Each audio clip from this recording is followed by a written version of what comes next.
Physics 1 Lab 5 Falling Slinky by Riordan.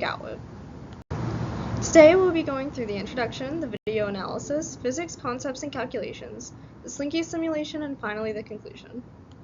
Starting with the introduction, we will go over a brief overview of the concepts and purpose of this lab report. The purpose of this lab is to observe the motion of a slinky falling down, compare the real and computational model, and to determine the effects of gravity and drag on the motion of the slinky. Part 2, Video Analysis, an analysis of the video provided in the lab instructions. Video analysis, using the slinky dropped in the video, importing it into Tracker and calibrating it with the given initial conditions, the motion was tracked. The mass is 0.218 kilograms, the man's height was 1.75 meters, and the initial position was negative 1.632 times 10 to the negative 5th, 2.725 times 10 to the negative 4th meters. And the initial velocity was 0. Tracker graph analysis. The bottom end of the slinky remained completely stationary until the top fell down to the bottom. The explanation is that gravity pulls the bottom end down, while tension pulls the bottom end up. The bottom falls when the force of tension is no longer large enough to counteract gravity. Next, we will be discussing the physics concepts, formulas, and processes utilized in the real-world experiment and model. Using Newton's second law, we can determine that the net force is the change in momentum over the change in time. Using this initial equation, the velocity update formula can be derived. Weight and drag force equations. To model a slinky, the weight and drag forces need to be calculated using the following equations.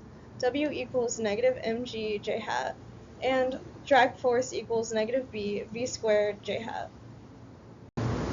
Slinky simulation. Creating a simulation and analyzing the output data.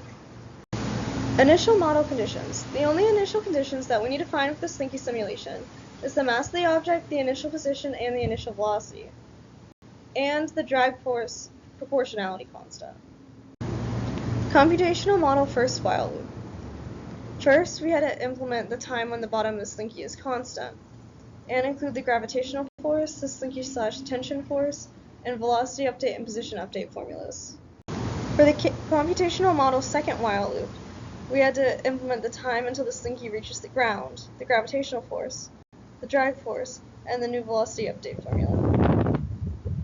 Simulation results. There are two possible errors. One, the observed motion experiences fluctuations due to external forces not accounted for by the model. And two, inaccurate tracking point placement. Part 5, Conclusion. Analyzing sources of error and answering our further analysis questions. Further analysis questions. Why does the bottom of the slinky remain stationary? Well, I'll tell you. The tension force of the slinky, which is essentially that of a large spring, is equal to the force of gravity.